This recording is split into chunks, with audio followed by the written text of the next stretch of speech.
Alhamdulillah, Alhamdulillahirabbil alamin. Tak henti-hentinya kita panjatkan puji dan syukur atas kehadirat Allah Subhanahu wa taala, atas berkat limpahan rahmat, nikmat dan karunia-Nya di setiap hari.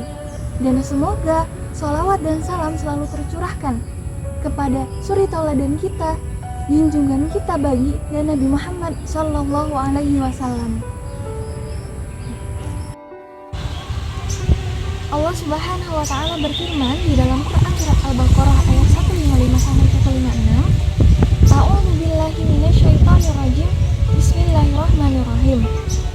Wala yabluwannakum bisyai'in minal khawf wal ju' wa naqsin min amwali wal anfusi wath thamarah wa basyiris sabirin.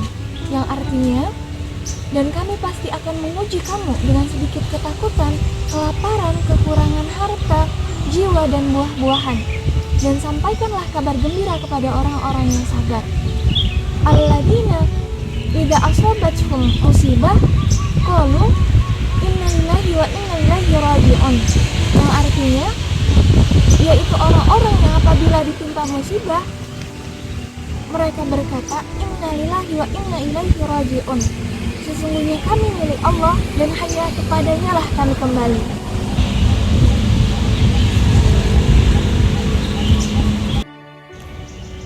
Dari kedua ayat tersebut dapat diartikan bahwasanya tidak ada satu orang pun di dunia ini yang tidak diberikan masalah dan ujian dari Allah Subhanahu wa taala. Sehingga sudah sepatutnya kita harus menyerahkan segalanya, segala yang terjadi dan segala yang ada di dunia ini hanya kepada Allah. Niscaya jiwa seorang manusia akan menjadi lebih tenang dan dapat dihindarkan dari rasa kecewa dan putus asa. Selain itu, menurut Al-Qurtubi dalam kitab tafsirnya, bahwasanya ujian dan cobaan pada ayat Al-Baqarah ayat 155-156 tersebut dimaksudkan agar orang-orang dan kaum-kaum setelahnya dapat mengambil pelajaran sehingga mereka mengetahui apa yang seharusnya mereka lakukan. Hal tersebut berkaitan dengan apa yang disebut dengan resiliensi. Nah, resiliensi merupakan ketahanan atau kapasitas seseorang untuk merespons secara positif dan produktif ketika dihadapkan dengan kesengsaraan atau trauma. Selain itu, resiliensi juga dapat berarti daya lenting, yaitu kemampuan atau kapasitas insan yang dimiliki oleh seseorang, sekelompok orang atau bahkan masyarakat dalam menghilangkan dampak-dampak yang menyengsarakan dalam sebuah kondisi yang tidak menyenangkan atau mengubah suatu kehidupan yang tidak menyenangkan menjadi suatu hal yang wajar dan dapat untuk diatasi. Nah, berdasarkan kedua ayat tersebut, setidaknya terdapat dua unsur resiliensi dalam pandangan Al-Quran. Yang pertama adalah kalimat istirja yang berbunyi inna lillahi wa inna ilaihi raji'un. Di sini terdapat ungkapan kesadaran individu bahwasanya segala yang dimilikinya adalah merupakan titipan Allah dan sesungguhnya akan kembali kepada Allah. Dua adalah sabar. Menurut Al-Ghazali, sabar bagi umat Islam terbagi menjadi tiga, yaitu yang pertama adalah sabar dalam menjalankan segala perintah Allah, yang kedua adalah sabar dalam meninggalkan segala larangan, dan yang ketiga adalah sabar dalam menghadapi setiap ujian dan cobaan yang diberikan. Nah, sehingga apabila seseorang memiliki resiliensi yang baik di dalam dirinya, maka ia akan memiliki faktor penghalau risiko terjadinya trauma. Nah, faktor tersebut tentunya berasal dari dalam diri yang dapat muncul apabila seorang mampu untuk menanamkan pandangan positif dalam menghadapi setiap ujian maupun cobaan yang diberikan oleh Allah melalui dua konsep istirja dan sabar tadi. Lalu yang kedua adalah manajemen diri atau self-regulations. Dalam konsep resiliensi dalam Al-Quran sendiri dapat dilakukan dengan beberapa pendekatan.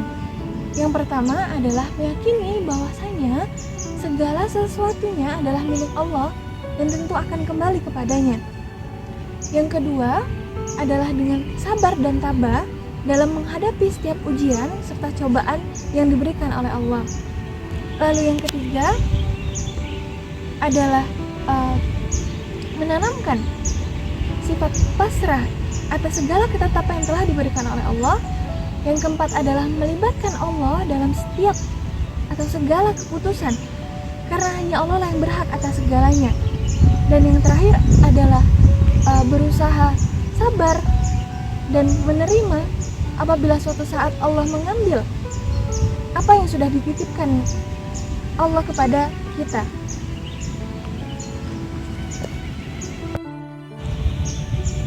Allah Subhanahu wa taala berfirman di dalam Quran surat Al-Baqarah ayat 286, A'udzubillahi minasyaitonirrajim. Bismillahirrahmanirrahim.